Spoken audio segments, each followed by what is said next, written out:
Ok. Ah, su madre, ¿esos libros Eh, son de verdad o también son así como hace la gente no, que se son pone? los de Richard Swing. La biblioteca de Richard Swing. Oye, muchas gracias Sí, por acceder a la entrevista, en bueno, serio. con mucho gusto. Una opinión sobre la presentación de Richard Swing ayer, así sucinta. No la vi. Ujú, Con toda franqueza, dentro de los asuntos que el país tiene que enfrentar ahora, ujú. lo del doctor honoris causa me parece de la última posible prioridad. Al lado de las cosas verdaderamente graves que confrontamos, es una absoluta estupidez, una frivolidad rematada estarse ocupando el rechazo. Pero francamente, digo, estamos en medio de una situación tremenda desde el punto de vista de salud pública. Estamos frente a una emergencia económica de primera magnitud. ¿Qué nos dice sobre el país de que se estén dedicando primeras planas a swing? ¿Qué nos dice?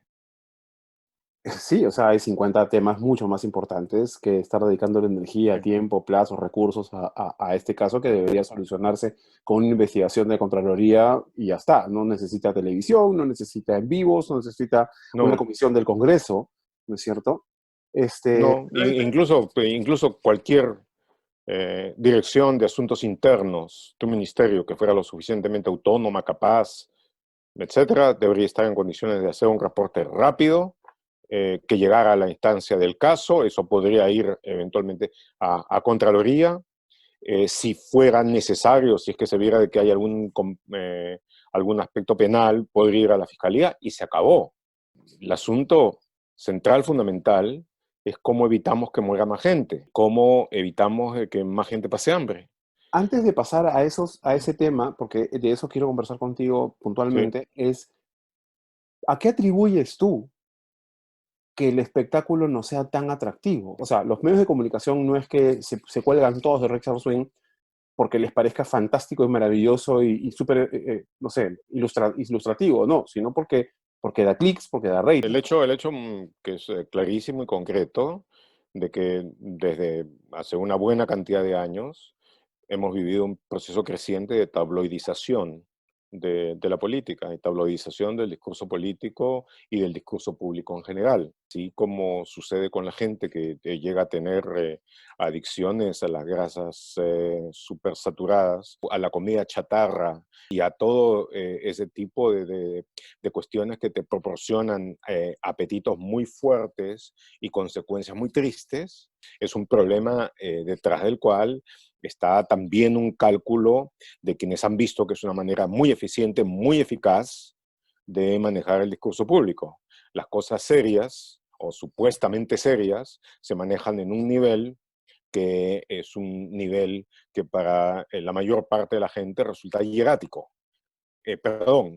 Sí, resulta hierático. Y entonces está el otro, el discurso demótico, que es el del tabloide, ¿no es cierto? El de la mierda refrita, con bastante glucosa y bastante grasita. Entonces, eso es lo que ha primado en el discurso durante todos estos tiempos. Estemos claros, la tendencia tabloidera existe siempre y siempre va a haber un público para eso, a quien le guste eso, así como obviamente sí, médicos encargados de luchar contra el colesterol van a estar ocupados porque siempre va a haber un grupo de gente que prefiera esa vía de malgastar su vida.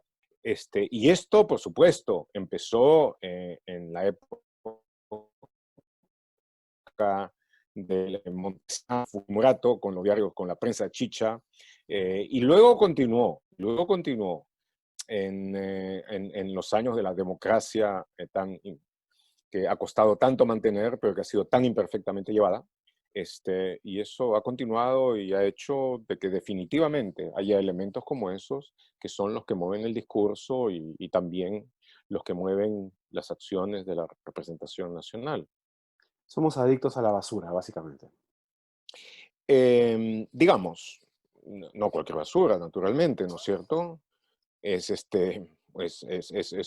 es una basura apetitosa, digamos, a la que nos hemos acostumbrado porque realmente sí, eh, tiene ciertas formas un poco gruesas de excitación, de la curiosidad mórbida, de un poco de placeres postizos. Desgraciadamente, ese es un factor muy real.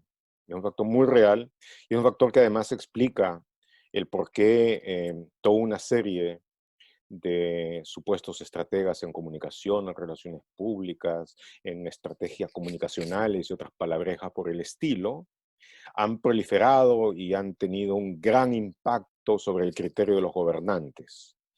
Sobre el criterio de los gobernantes al hacer, digamos, estrategias dirigidas en ese tipo de cosas. La Claro, extrema simplificación, la estupidización, si se quiere, del discurso público. No quiero decir de que no se haya hecho eso antes, pero digamos de que